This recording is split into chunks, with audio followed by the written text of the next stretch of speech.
Good morning. This is devotional number 362, and today's date is October 31st, 2017.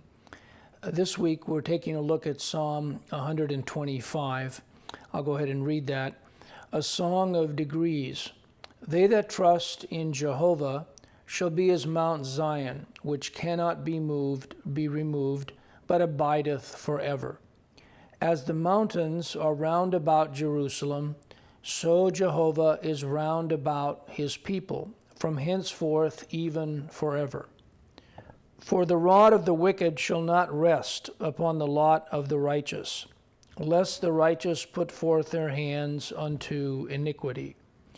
Do good, O Jehovah, unto those that be good, and to them that are upright in their hearts.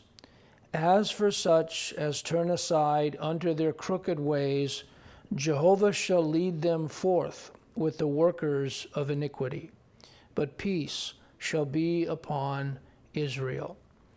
We want to take a look at verse 2 today. As the mountains are round about Jerusalem, so Jehovah is round about his people, from henceforth even forever. And this verse, actually, God is equating himself to the mountains and his people to Jerusalem. He's using the physical mountains surrounding the physical city of ancient Jerusalem to illustrate the nature of his protection of spiritual Jerusalem, which would be the true body of believers or the bride of Christ. The idea here is that God is round about or encircling his people to protect them from their enemies. And we recognize that throughout the history of the world, there has been a great spiritual warfare being waged between the kingdom of God and the kingdom of Satan. And God uses the same Hebrew word for roundabout in another passage, where he gives us a glimpse of his spiritual protection. This is found in 2 Kings 6, 14 through 17. Therefore sent he, that is the king of Syria, thither horses and chariots and a great host. And they came by night and compassed the city about. And when the servant of the man of God, this would be the man of God is Elisha, was risen early and gone forth, behold, an host or army compassed the city, both with horses and chariots. And his servant said unto him, Alas, my master, how shall we do? And he answered, Fear not, for they that be with us are more than they that be with them. And Elisha prayed and said, Jehovah, I pray thee, open his eyes, that he may see. And Jehovah opened the eyes of the young man, and he saw, and behold, the mountain was full of horses and chariots of fire round about Elisha. The same figure is expressed with roundabout in Psalm 34, verse 7. The angel of Jehovah encampeth round about them that fear him, and delivereth them. The angel of the Lord, or the angel of Jehovah, means the messenger of Jehovah, and is really a common term referring to Christ himself. Thus, it is God who encamps or sets up a camp round about his people. And this is called the camp of the saints, against which Satan launched a massive but unsuccessful assault.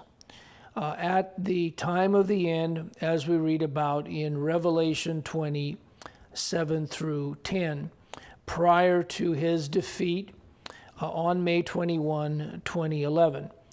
And when the 1,000 years are expired, Satan shall be loosed out of his prison, and shall go out to deceive the nations, which are in the four quarters of the earth, Gog and Magog, to gather them together to battle, the number of whom is as the sand of the sea. And they went up on the breadth of the earth, and compassed the camp of the saints about, and the beloved city. And fire came down from God out of heaven, and devoured them. And the devil that deceived them was cast into the lake of fire and brimstone, where the beast and the false prophet are, and shall be tormented day and night forever and ever. We have to keep in mind that Satan was spiritually bound at the cross, but at the beginning of the Great Tribulation, he was loosed for a little season. And that season was 23 years in duration. And during that time, as we read about in Matthew 24 or in Mark 13 or Luke 21, the predominant characteristic of the final tribulation was one of deception. And Jesus in Matthew 24 alludes to this 3 times to make the point that this would be what to watch out for. Now, we know that at the end of the Great Tribulation, just as at the end of the 70-year Babylonian captivity, which is the second Great Tribulation period that the Bible speaks about, the king of Babylon was defeated by Cyrus, who, without hardly a shot, took over the kingdom in one night, and the king of Babylon was slain. And this typifies Christ ruling with a rod of iron and defeating Satan on May 21, 2011. And at that point, he was deposed. He was no longer ruling the earth as he had, and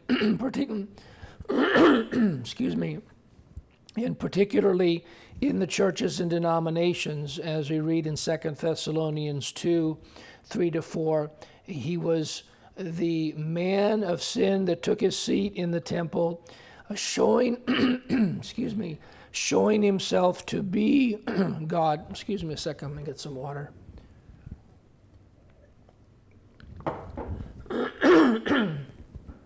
Excuse me, showing himself to be God and was being worshipped, unbeknownst to those within the congregation that this was taking place, even though God had given plenty of warning about this in the Old Testament and in the New Testament as well. Nonetheless, he was defeated on May 21, 2011. Now, getting back to our psalm, in verse 2 of Psalm 125, Zion is another name for God's eternal church, the body of true believers, also called Jerusalem and the holy city. As we learn from these next passages, Isaiah 52, 1 and 7 proclaim, "Awake, awake, put on thy strength, O Zion. Put on thy beautiful garments, O Jerusalem, the holy city. For henceforth there shall no more come into thee the uncircumcised and the unclean. How beautiful upon the mountains are the feet of him that bringeth good tidings, that publisheth peace, that bringeth good tidings of good, that publisheth salvation, that saith unto Zion, thy God reigneth." Also in Revelation 21, 2-3, we read, "And I, John, saw the holy city, New Jerusalem, coming down from God out of heaven, prepared as a bride adorned for her husband. And I heard a great voice out of heaven saying, Behold, the tabernacle of God is with men, and he will dwell with them, and they shall be his people, and God himself shall be with them, and be their God."